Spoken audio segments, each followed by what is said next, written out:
Oh iya nih. Tonton YouTuber CRTV. CRTV.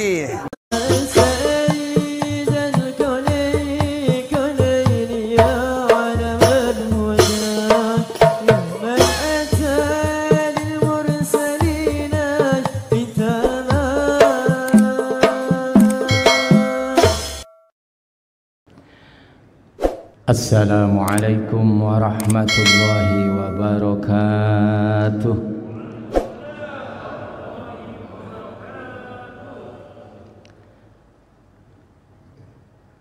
A'udzu billahi minasy syaithanir rajim.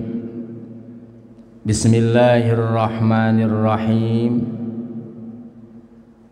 Alhamdulillahilladzi faddala bani adama bil ilmi wal amali ala jami'il alam. Wassalatu wassalamu ala sayyidina Muhammadin sayyidil arabi wal ajam wa ala alihi wa ashabihi ya nabi'al ulumi wal hikam. Asyhadu an la ilaha illallah wahdahu la syarika lahul haqqul mubin. Wa asyhadu anna sayyidana wa nabiyyana wa maulana Muhammadan abduhu wa rasuluhu sadiqul wa'dil amin. Salatan wa salaman daimaini mutalazimaini ila yaumiddin, amma ba'd. Faya ikhwanan fid din, ittaqullaha haqqa tuqatihi wa la tamutunna illa wa antum muslimun. Faqad qala Allah ta'ala fi kitabihil karim, A'udzu billahi as-sami'il 'alim minasy syaithanir rajim.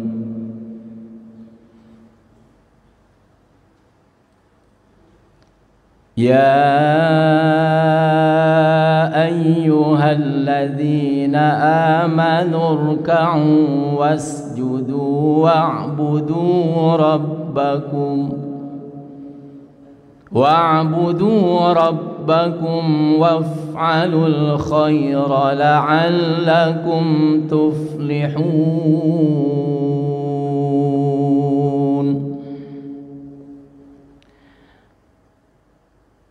Hadratil mukarramin wal muhtaramin segenap jamaah salat subuh DKM Masjid Al-Fajar yang sama-sama mengharap ridho Allah Subhanahu wa ta'ala.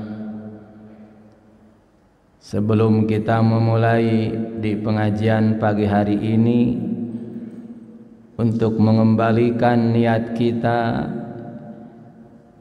supaya lurus lagi niat kita kepada Allah Subhanahu wa ta'ala, dan takutnya ucapan kita, perilaku kita keluar dari ketentuan-ketentuan ajaran agama Allah. Marilah kita luruskan kembali dengan sama-sama mengucapkan dan mengikrarkan dua kalimat syahadat, istighfar, ikrar, tasdik, dengan penuh kekhusyuan, keikhlasan lillahi ta'ala. Mari kita sama-sama La ilaha illallah, la mawjuda illallah,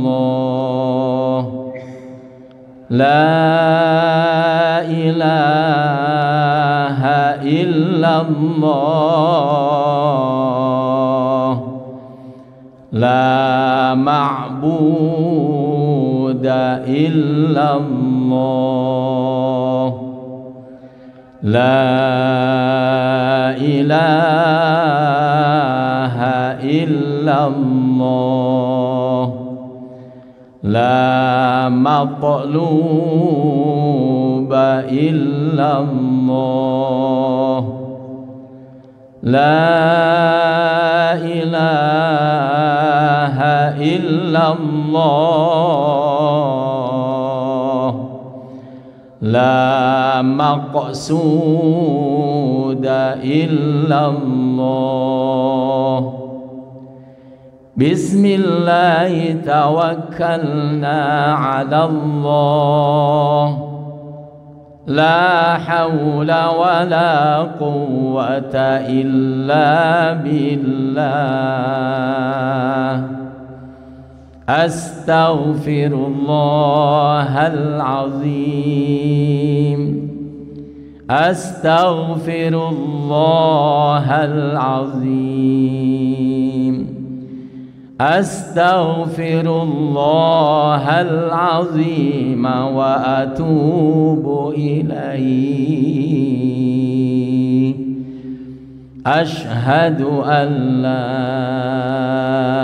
إله إلا الله وأشهد أن محمدا رسول الله آمنت بالله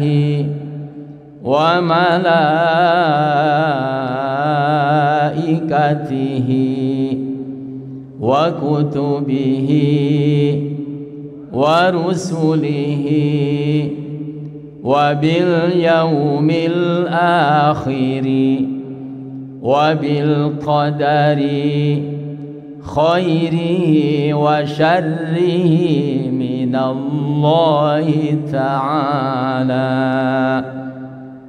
رضيت بالله ربا وبالإسلام دينا وبمحمد نبيا ورسولا وبالقرآن إماما وحكما وبالمؤمنين والمؤمنات إخوانا. Setelah lurus niat kita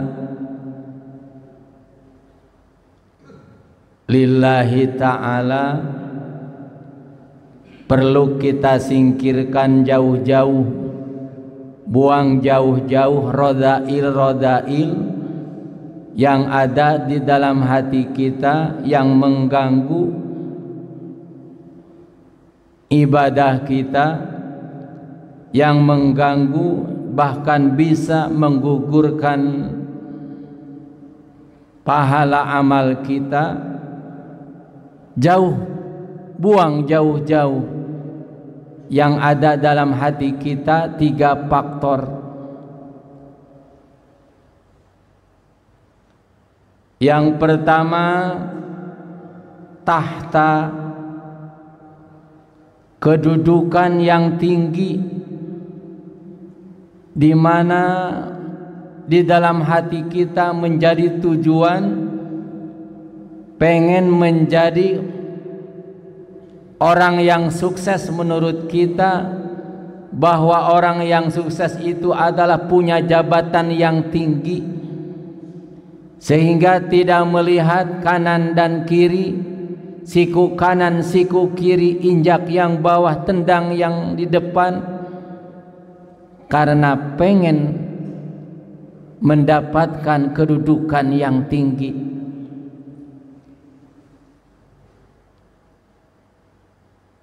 Setelah Allah memberikan pangkat dan kedudukan yang tinggi, bukan hanya untuk mengayomi masyarakat, bukan untuk membantu masyarakat yang kecil.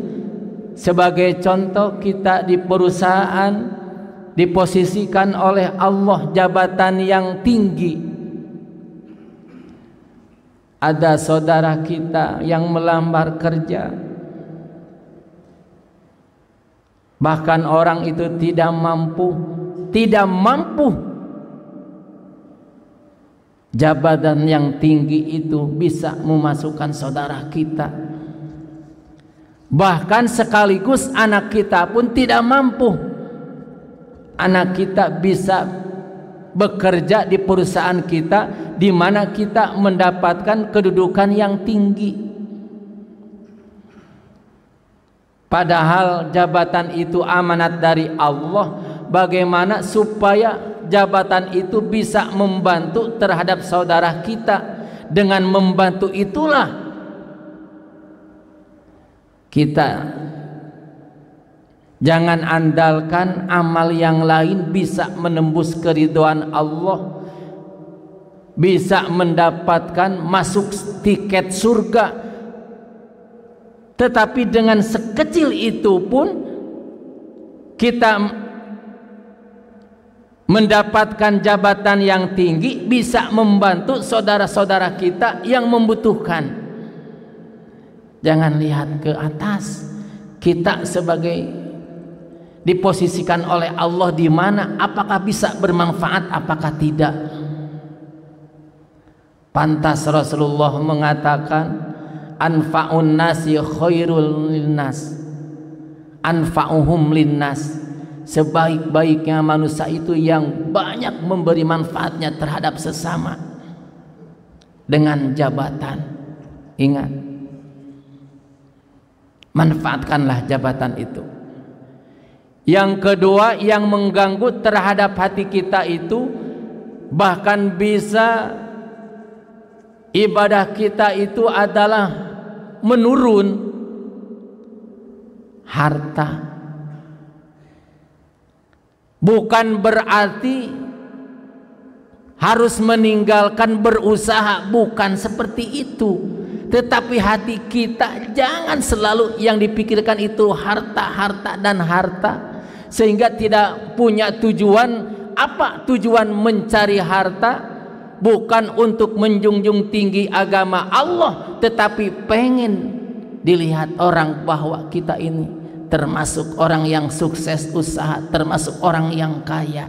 Padahal dengan harta kemudian kita menghasilkan harta yang begitu melimpah, dipakai untuk kemajuan agama.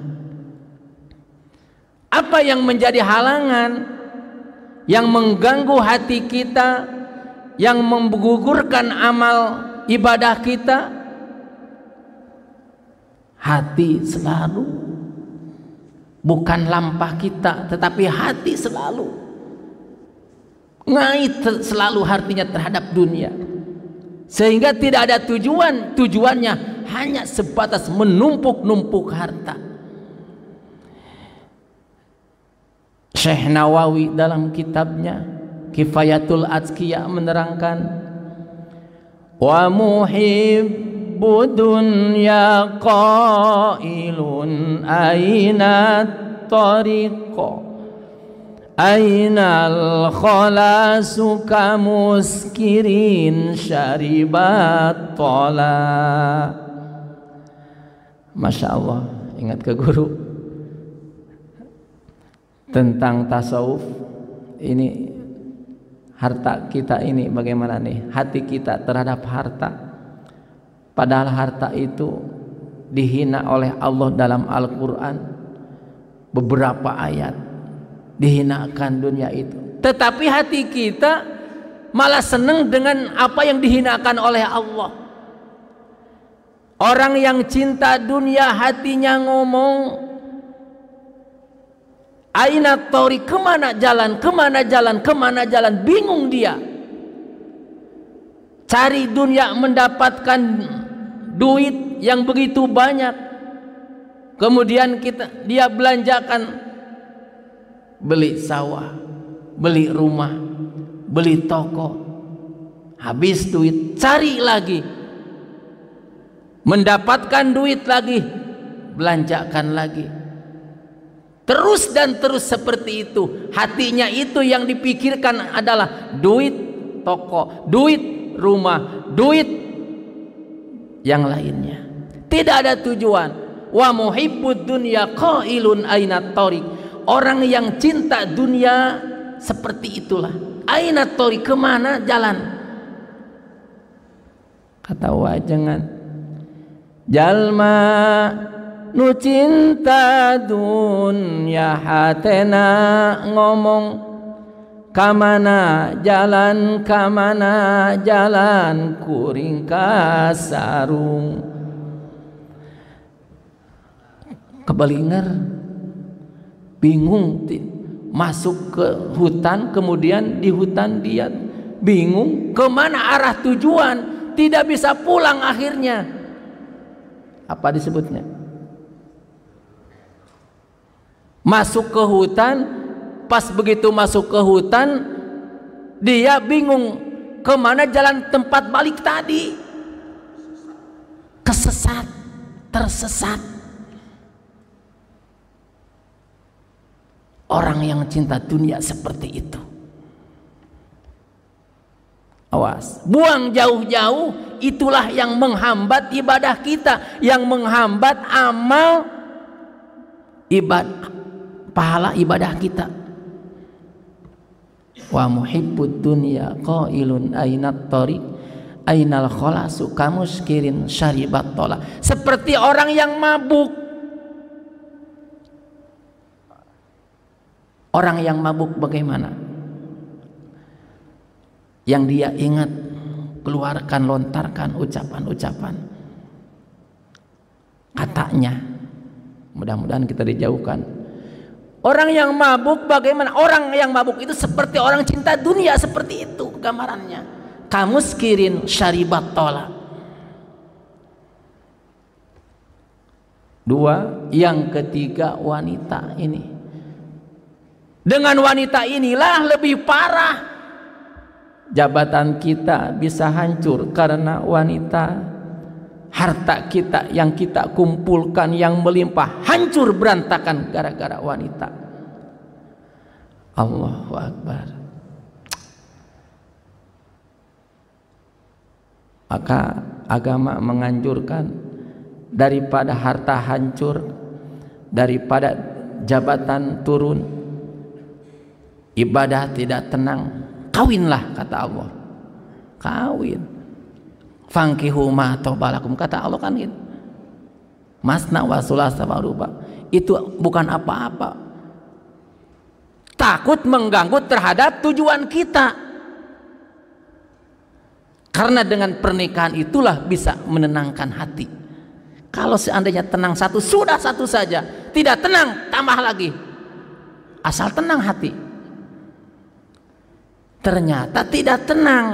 Kalau tidak tenang berarti tidak mampu. Kalau bisa menenangkan hati kita, menenangkan istri kita, silahkan. Kalau istri kita tidak tenang, satu saja. Tapi kalau bisa menenteramkan hati kita, ibadah kepada Allah, menenteramkan hati istri kita, ibadah terhadap Allah, jangan disia-siakan. Asal bisa aja menenteramkan hati kita dan menenteramkan hati istri kita, keluarga kita. Itulah 3 faktor yang mengganggu ibadah kita: tahta, harta, dan wanita. Bismillahirrahmanirrahim. Qala al-musannif rahimallahu ta'ala wa nafa'ana bihi wa bi ulumihi amin ya rabbal alamin. Ibadah lisan yang paling utama itu adalah qiraatul Quran, membaca Al-Quranul Karim. Al-Quran dibaca dengan memakai wudu lebih utama dibanding membaca Al-Quran tidak memakai wudu. Membaca Al-Quran di waktu sholat lebih utama dibanding membaca Al-Quran di luar sholat. Membaca Al-Quran di tempat ibadah lebih utama dibanding membaca Al-Quran di luar tempat ibadah. Tetapi membaca Al-Quran dimanapun boleh dan jadi ibadah, pantas membaca Al-Quran itu. Pertanyaannya, bagaimanakah membaca Al-Quran? Karena kita punya hafalan yang begitu sudah banyak, dibaca di waktu sujud dan di waktu ruku, boleh apakah tidak? Semestinya ruku itu mengagungkan Allah, mentasbihkan Allah. Ini diganti dengan hafalan Al-Quran. Allahu Akbar amma yatasaalun anin naba'il azim alladzi hum fi mukhtalifun sami'allahu liman hamidah. Boleh apakah tidak? Jawabannya tentu tidak boleh membaca Al-Quran. Walaupun membaca Al-Quran lebih bagus di waktu sholat, tetapi di waktu sujud dan di waktu ruku itu tidak diperbolehkan. Dari mana sumbernya? An Ibni Abbasin, dari Ibnu Abbas. Qala Ibnu Abbas, kasafa Rasulullah sallallahu alaihi wasallam, Rasulullah menyingkap atau membuka tirai as-satara, sutra atau tirai. Wan nasu sufufun khalfa Abi Bakrin, sedangkan manusia. Nah, di sini Rasulullah mengatakannya memakai kalimat an-nas, manusia. Berarti kalau manusia bukan hanya orang yang beriman, bukan hanya muslim, non muslim pun, non mukmin pun berarti di situ ada termasuk. Artinya masa orang kafir ada di belakang sufufun khalfa Abi Bakrin, ada di barisan di belakang Abu Bakar di waktu salat. Berarti tidak mungkin orang non mukmin, non muslim salat di belakang orang-orang yang muslim. Artinya nas di sini adalah para sahabat. Kalimatnya umum, tetapi yang dimaksud adalah khusus. Mimbabi itlaqil am wa iradatil khos. Itu menurut ilmu bilaghah. Mimbabi itlaqil am wa iradatil khos, yang disebut adalah umum manusia, wa iradatil khos, tetapi yang dimaksud adalah tentu siapa? Para sahabat. Berarti para sahabat berada di belakang barisan atau para sahabat berbaris di belakang Abu Bakar. Faqala, kata Kangjeng Rasulullah, ayyuhan nas, wahai para sahabat, innahu la yabqa min mubasysyiratin nubuwiyah illa ru'yas sholihah.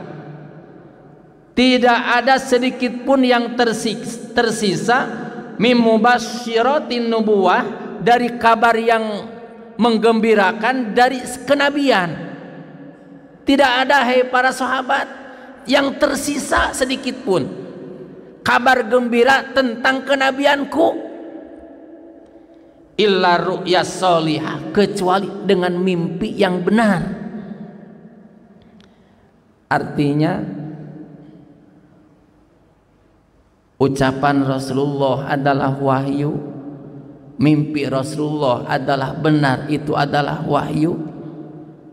Termasuk mimpinya kita melihat baginda Rasulullah sallallahu alaihi wasallam, itu ru'yas sholihah, mimpi yang benar. Sampai orang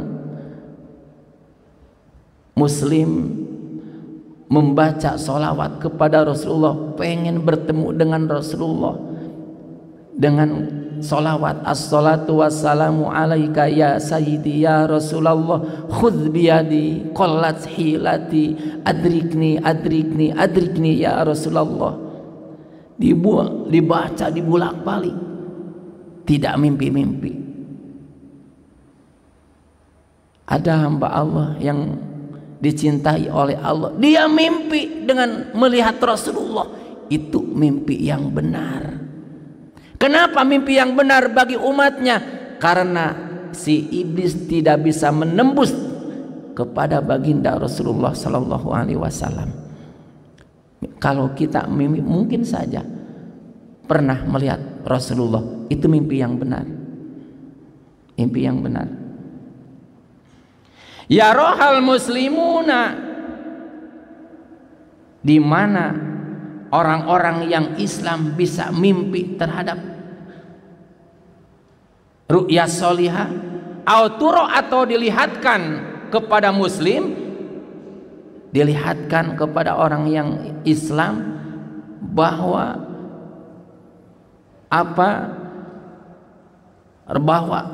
Nabi Muhammad Shallallahu Alaihi Wasallam sifatnya seperti itu, kemudian ada dalam mimpi kita kelihatan sesuai dengan keterangan. Ala, ingat kata Rasulullah, wa inni nuhitu an aqra'al qur'ana raki'an aw sajidan. Ingat para sahabat, aku, kata baginda Rasulullah, dilarang untuk membaca Al-Quran di waktu ruku dan di waktu sujud. Dilarang Rasulullah, termasuk kita di dalamnya. Maaf nih.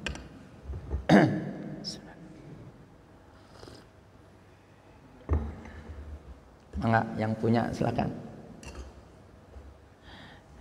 Udah dikasih belum? Minta ke Pak itu tuh. Rasulullah Shallallahu Alaihi Wasallam dilarang membaca Al-Quran di waktu ruku dan di waktu sujud, termasuk di dalamnya kita. Wah, hati-hati. Walaupun kita punya hafalan, supaya hafalan kita lebih mantap, kata orang Jawa lebih lanyah, nah kita hafalannya itu. Dibaca di waktu ruku dan di waktu sujud dilarang, walaupun benar membaca Al-Quran itu lebih utama ibadah lisan, tidak dianjurkan, bahkan dilarang. Harusnya bagaimana? Fa'amar ruku'u fa'azimu fihi Rabb azza wajal. Adapun di waktu ruku itu adalah agungkanlah zat Allah subhanahu wa ta'ala. Allahu akbar, subhana rabbiyal azim wa bihamdi. Dicontohkan oleh para ulama dalam hadis, bertasbihlah kepada Allah, agungkanlah Allah. Kemudian diperjelas lagi oleh para ulama, subhana rabbiyal azimi. Ada kalimat wa bihamdi dan ada tanpa wa bihamdi, jangan diperdebatkan. Subhana rabbiyal azim, mangga pakai wa bihamdi juga tidak salah, benar dua-duanya. Subhana rabbiyal azimi wa bihamdi 3 kali, atau dengan kalimat yang lain ada. Wa amma sujudu, adapun di waktu sujud, fajtahidu fid du'ai. Adapun di waktu sujud jangan pula membaca Al-Qur'an, tetapi berusahalah berdoa. Faqaminun ayustajaba lakum, berdoalah kepada Allah agar layak doa itu diijabah oleh Allah.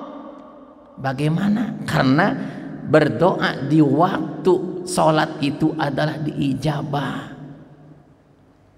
Berdoalah di waktu sujud. Berdoalah di waktu sujud.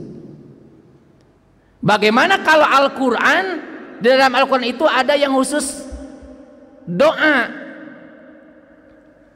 dibaca di waktu sujud, seperti di surah Ali Imran ayat 8. Rabbana la tuzigh qulubana ba'da idh hadaitana. Ya Allah, janganlah Engkau condongkan hati kami tersesat, condong terhadap kesesatan, ba'da idh hadaitana, setelah Engkau memberi petunjuk kepada kami. Dibaca di waktu sujud. Kalau bermaksud membaca ayat tersebut, membaca ayat Al-Quran, tidak boleh sama. Tetapi kalau tujuan adalah doa, bukan membaca ayat, maka diperbolehkan. Itu pendapat fatwa Al-Lajnah Ad-Daimiyah. Jadi membaca ayat Al-Quran yang isinya mengandung doa, kalau bertujuan membaca ayat Al-Quran tidak boleh, tetapi kalau bertujuan doa diperbolehkan. Dasarnya la ba'sa bidzalika idza ata biha ala wajhi du'ai. Tidak berdosa, tidak salah membaca ayat seperti doa tadi dengan idza atabiha, dengan membacanya itu adalah semata-mata dia ala wajhid doa, cuma sebatas berdoa, la ba'sa, tidak apa-apa, artinya boleh. La ala wajhid tilawati lil Quran, tidak untuk bertujuan membaca ayat Al-Quran. Tetapi walaupun ayatnya ayat doa, niat atau bertujuan membaca ayat Al-Quran, walaupun aslinya ayat Al-Quran, itu adalah tidak boleh. Jadi tergantung. Maka dengan keterangan ini, perempuan haid kemudian dia termasuk penghafal Al-Quran, ada ulama yang membolehkan membaca Al-Quran, padahal asalnya diharamkan bagi perempuan yang haid adalah haram sholat, haram tawaf, haram membawa mashaf, haram membaca Al-Quran. Nah, bagi perempuan yang haid itu haram. Tetapi kalau tujuan bukan membaca Al-Quran, tujuannya adalah doa atau zikir, maka membacanya diperbolehkan. Tapi bukan megang, membaca tidak melihat Al-Quran, atau melihat Al-Quran ada yang membuka, dibaca oleh perempuan yang haid, kemudian dia seorang perempuan yang penghafal Al-Quran, boleh, dengan tujuan bukan membaca ayat Al-Quran, tetapi tujuan zikir atau doa.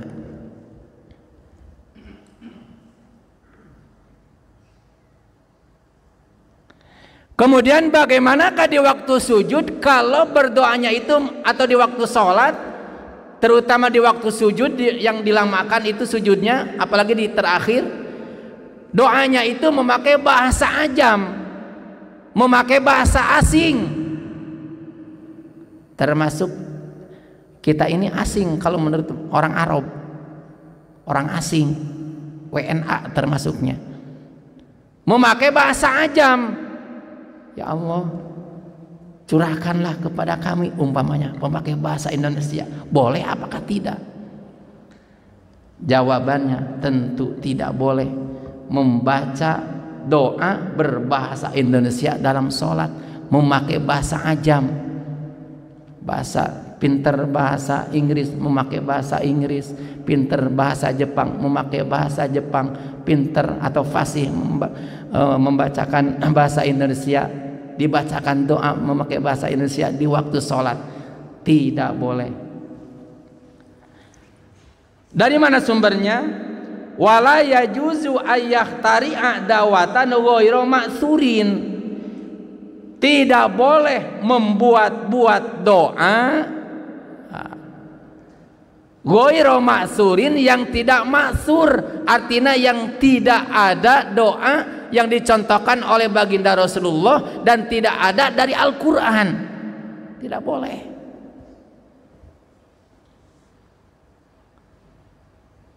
Sehebat apapun seseorang memakai bahasa asing, bahasa ajam, bahasa Inggris yang terpopuler menurut dunia, padahal bahasa Arab tetap. Nanti di alam kubur bahasa Arab, di surga tidak ada bahasa ajam, bahasa Arab.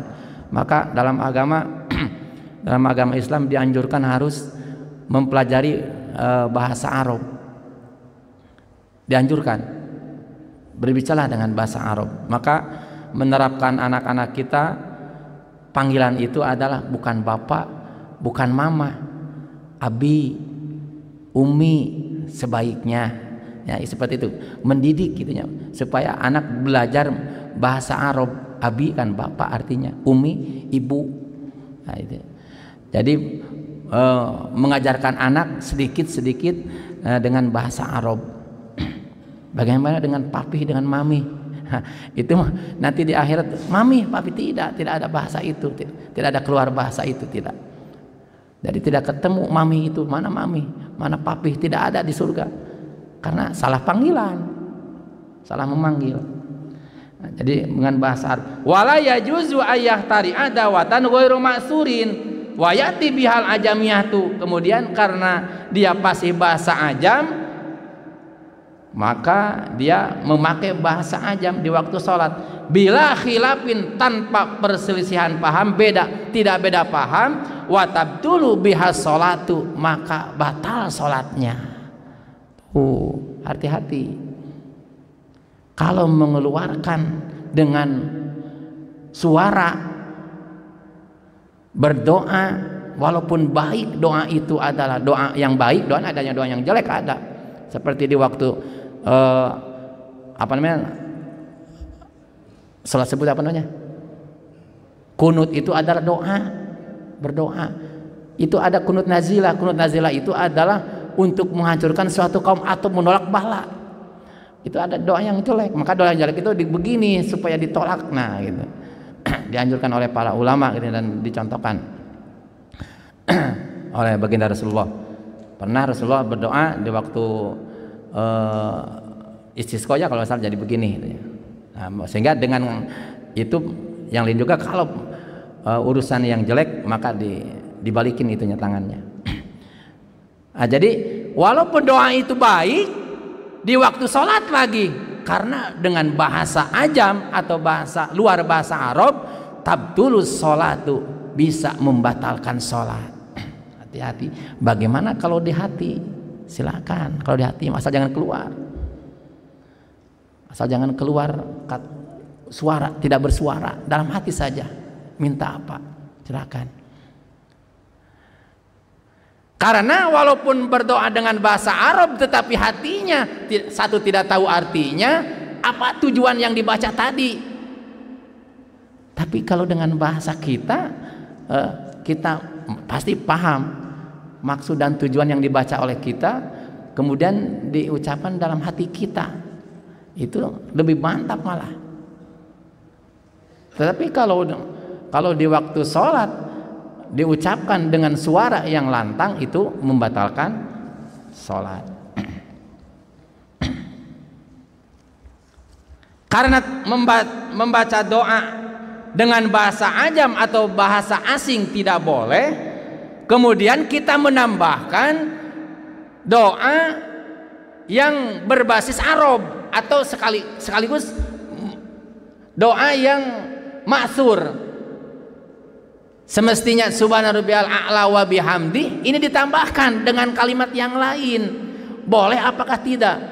Atau bukan hanya itu, setelah ruku kemudian i'tidal, sami Allahu liman hamidah, rabbana walakal hamd. Setelah itu ditambahkan dengan doa yang lain. Boleh apakah tidak?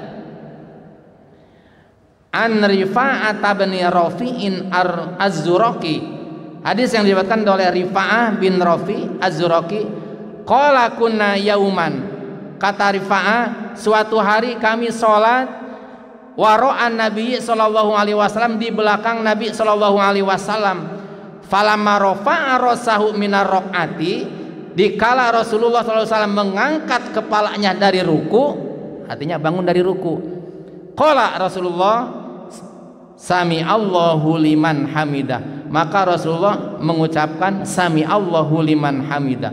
Qala rajulun wara'ahu, maka ada laki-laki di belakang Rasulullah, dia bilang seperti ini yang di belakang Kangjeng Rasulullah, Rabbana walakal hamd hamdan katsiran thayyiban mubarakan fih.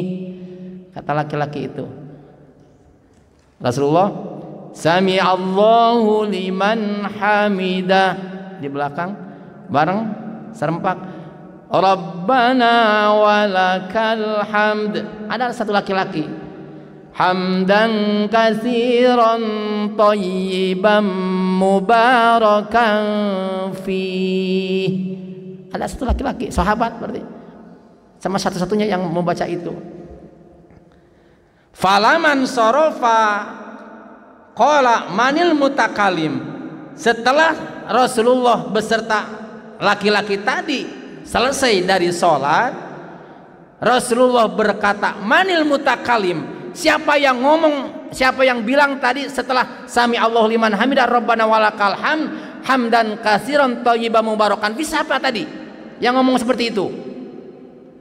Tidak malu-malu laki-laki itu, tidak gentar, angkat tangan, qala ana ya Rasulullah, aku ya Rasulullah, saya ya Rasulullah yang membaca tadi itu hamdan katsiran thayyiban mubarakan fi itu.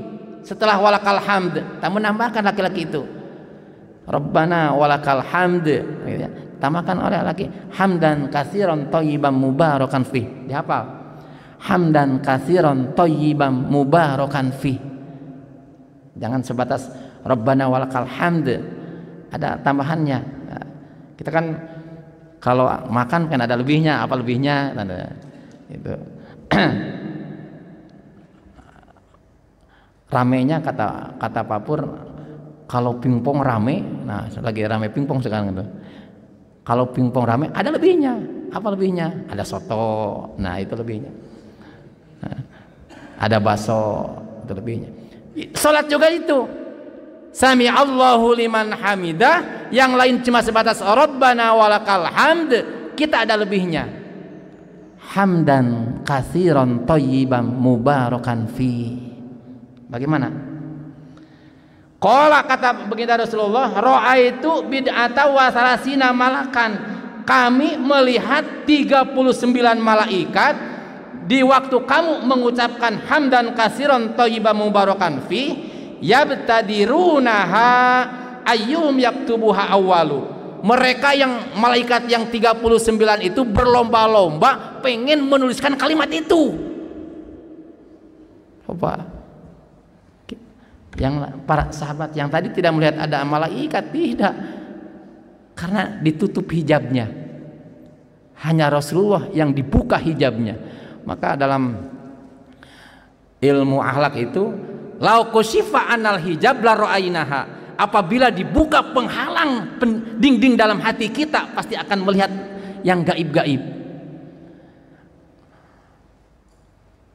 Binatang, ayam, coba ayam di waktu maghrib suka bersuara, dia melihat ada ahli kubur yang disiksa. Seluruh binatang hebatnya, panca inderanya itu, penglihatannya itu bukan hanya melihat yang zohir, dia yang tidak kelihatan oleh manusia bisa melihat. Nah, hebatnya tuh. Nah, manusia juga yang seperti kita, manusia biasa yang tidak melihat yang gaib-gaib, orang itu celaka apakah bahagia di alam kuburnya? Orang yang dirinya sudah muraqabah dan muqarrabah, kemudian dibuka hijab oleh Allah, la ra'ainaha, pasti akan melihat seseorang hamba itu disiksa atau mendapatkan kenikmatan nikmat kubur. Rasulullah Shallallahu Alaihi Wasallam dibuka hijabnya karena tingkatnya lebih daripada wali. Rasulullah, para rasul itu lebih tinggi daripada nabi. Ada nabi kan berapa ratus nabi yang jadi nabi tetapi tidak jadi rasul, ada. Nah, rasul itu di atas segala-galanya, jabatan yang paling tinggi, di bawahnya nabi, di bawahnya. Nah, wali pun dibuka oleh Allah hijab sehingga bisa melihat. Ada bahasa begini, jangan berangkat sekarang. Kenapa? Pokoknya jangan berangkat sekarang, cuma sebatas itu. Oh, ternyata dia melanggar, berangkat, terjadilah kecelakaan. Tahu wali itu, cuma dia tidak mau menyampaikan. Orang yang dekat dirinya, hatinya dengan Allah, kemudian Allah memberi kasih sayang, dibuka penghalangnya, pasti tahu. Kematian pun sebetulnya tahu. Coba Nabi di waktu mau meninggalnya bagaimana, tahu Rasulullah, tapi tidak disampaikan kepada umatnya, tahu, karena itu Allah yang hanya ilmu Allah itu ya. Tentang ruh kan ya, wa yas'alunaka 'anir ruh qulir ruhu min amri rabbi. Apabila orang-orang Yahudi Nasrani menanyakan kepada Muhammad tentang ruh, kulir ruh min amri Rabbi, katakanlah Muhammad, ruh adalah urusan Allah. Kemudian adanya kiamat, kejadian kiamat itu Rasulullah tahu sebetulnya. Nah, cuma tanda-tandanya disampaikan oleh Rasulullah, tetapi Rasulullah tidak menyampaikannya. Katakanlah, Nabi Ibrahim juga, la ya'lamuha illa hu, tidak ada yang tahu tentang gaib kecuali Allah. Nah, itu mendidik kepada umatnya yang diberi oleh Allah keistimewaan, jangan seperti itu, jangan sembrono gitu, mentang-mentang tahu sampaikan, tidak boleh. Gugurlah kewaliannya, gugur. Tadinya Allah sayang terhadap kita umpamanya, karena kita sembrono akhirnya gugur kewaliannya.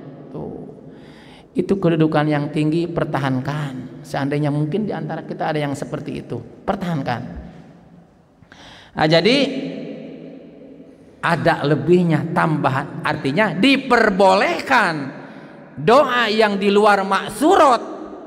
Nah, doa yang sebagai dicontohkan oleh ulama, contohkan oleh Rasulullah, Rabbana walakal hamd, ada lebihnya. Rasulullah tidak mengajarkan kepada laki-laki itu hamdan kasiran thayyiban mubarakan fi, tidak, tetapi laki-laki itu membacakannya, diperbolehkan. Sampai-sampai 39 malaikat berlomba menuliskan kata-kata itu. Hadis riwayat Bukhari itu, Bukhari Muslim. Wastadalla bihi ala jawazi ihdathi zikrin fi shalah ghairu ma'surin idza kana ghairu mukhalifil lil ma'sur. Nah, dengan itu wastadalla dijadikan dalil atau berdalil dengan doa seperti tadi yang dibacakan oleh sahabat tadi, laki-laki tadi, Rabbana walakal hamd hamdan katsiran thayyiban mubarakan fi, ala jawazi ihdathi zikrin, yaitu diperbolehkan membuat zikir atau doa di waktu sholat ghairu ma'surin, yang tidak dicontohkan oleh Rasulullah. Boleh idza kana ghairu mukhalifin lil ma'sur, dengan syarat tidak bertentangan dengan ma'sur, yaitu Al-Quran dan Al-Hadis. Maksudnya sama, cuma redaksinya yang beda. Silakan kalau mampu. Bahkan malaikat juga angkat jempol, saking hebatnya gitu. Hebat, kreatif berarti. Silakan, asal dengan syarat doa itu atau zikir itu di waktu sholat tidak bertentangan dengan Al-Quran dan Al-Hadis atau maksur. Jadi maksur itu doa yang ada dalam Quran dan hadis.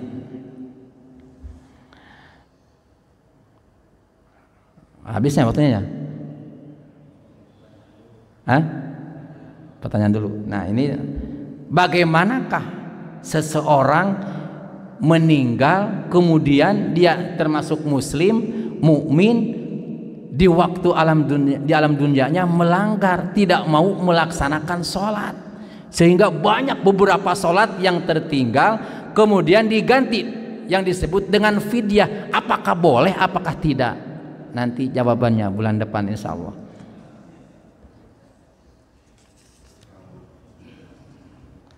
Pertanyaan. Ketika imam membaca Al-Fatihah kemudian dilanjutkan membaca surah dalam Al-Quran, sebelum ruku tubuhnya gerak dan goyang sedikit, apakah membatalkan sholat? Nah, ini perhatikan, ini memang susah. Kalau geraknya dengan gerakan bacaan Al-Quran karena meresapi isi dan kandungan Al-Quran,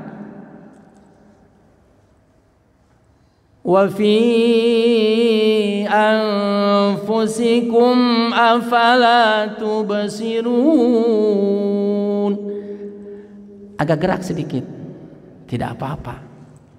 Yang tidak boleh itu adalah tidak boleh gerak-gerak. Gerak di waktu sholat, nah ada dua, ada tangan, ada di luar tangan anggota badan kita ini. Kalau tangan kita gerak ke depan dan ke belakang lagi, balik lagi ke depan, ke belakang, baru dihitung satu. Tidak 1, 2, tidak. Jadi kalau momennya ada orang yang lewat, anak-anak yang lewat atau laki-laki siapa aja yang dewasa yang lewat begini, kemudian begini lah, nah, tidak batal menghadang anak ya, atau yang lewat orang yang sholat, orang lewat melewati orang yang sholat, tidak batal. Tetapi kalau batal itu mah, hati-hati, harus bisa. Kemudian anggota badan kita di luar tangan 1 kali gerak dihitung 1.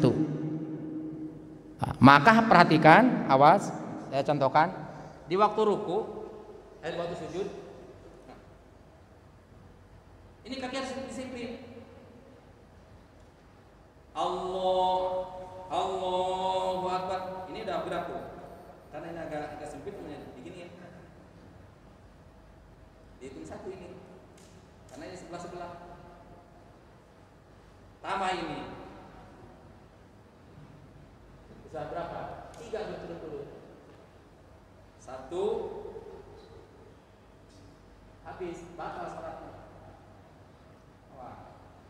Kalau pengen mengangkat ini, apa ini harus baju ya? Baju silahkan. Karena kalau tidak diangkat sakit ini. Karena sempit. Ini jangan lupa. Posisi ini anggota badan kita ini. Allahu Akbar.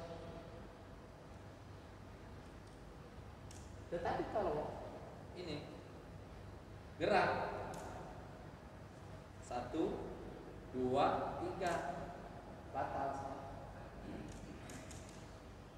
Perhatikan itu. Banyak ini. Coba. Saudara kita, jamaah kita yang di belakang, sekalipun imam ada yang seperti itu. Kalau kita tahu imamnya gerak seperti itu, tidak boleh diikutin. Tidak boleh. Apalagi sampai seenaknya imam punya. Hati-hati imam itu. Oh, tingginya, melangkahnya itu. Ada yang seperti itu imam itu. Batal salatnya imam. Kalau makmum tahu bahwa imam batal salatnya, tidak sah berjamaahnya terhadap imam yang batal. Jangan diperhatikan imam, perhatikan diri kita juga. Kalau kita gerak seperti itu di waktu sujud, maka batalah sholatnya. Makmumnya batal. Apalagi kalau sholatnya batal, berjamaahnya batal. Batal berjamaah bagi dia. Tetapi kalau yang lain tidak sah, yang lain. Hati-hati. Jadi kalau membaca Al-Quran dan geraknya badan dengan gerak yang seperti biasa karena meresapi isi dan kandungan Al-Quran, tidak apa-apa. Tadi disampaikan dengan jabatan yang tinggi bisa membantu saudara atau tetangga bisa masuk perusahaan. Apakah ini tidak menzolimi pelamar pekerjaan yang lain yang antri? Artinya kalau zalim itu begini, wad usyai'in fi ghairi mahalihi, menempatkan sesuatu yang bukan tempatnya. Semestinya yang masuk ini yang ini karena ada ini saudara kita ini nilainya juga di bawah, dimenangkan saudara kita. Nah, itu zalim namanya. Tidak boleh seperti itu mah. Dibantu tetapi karena kemampuan dia tidak mampu, ya tidak bisa akhirnya. Nah, ya itu mah tidak zalim, tidak menzalimi. Nah, jadi yang tidak boleh itu adalah semestinya tidak masuk ini karena ada sesuatu, akhirnya yang tertinggi jadi tidak bisa masuk, yang nilainya tinggi tidak bisa masuk. Nah, itu yang tidak boleh. Artinya diusahakan maksimal, tetapi dengan usaha tidak berhasil. Nah, itu mah urusan Allah hasil yang tidaknya. Tetapi kita berusaha. Jangan sampai saya mah tidak mau tidak tahu menahu itu, kalau langsung aja ke sana. Jangan seperti itu. Bantu dibantu. Manfaatkan jabatan kita supaya beri manfaat terhadap saudara dan tetangga kita. Adapun hasil dan tidaknya urusan Allah. Kan ada matulib, ada madumin. Kalau madumin adalah urusan Allah, ketentuan Allah. Matulib diperintahkannya kita harus berusaha. Nah, berusahalah dengan maksimal. Hasil dan tidaknya madumin urusan Allah. Pahamnya? Wallahu alam. Mudah-mudahan ada manfaatnya. Kita akhiri dengan doa, Rabbin fa'ana bima 'allamtana, Rabbi faqihna wa faqih ahlana wa qarabati lana fi dinina, tawassalna bi ta'allumin tawassalna bi ta'limin, antarzuqana al-wasi'ah wa antarzuqal amanah. Kita akhiri dengan doa kifatul majlis. Subhanakallahumma wa bihamdik asyhadu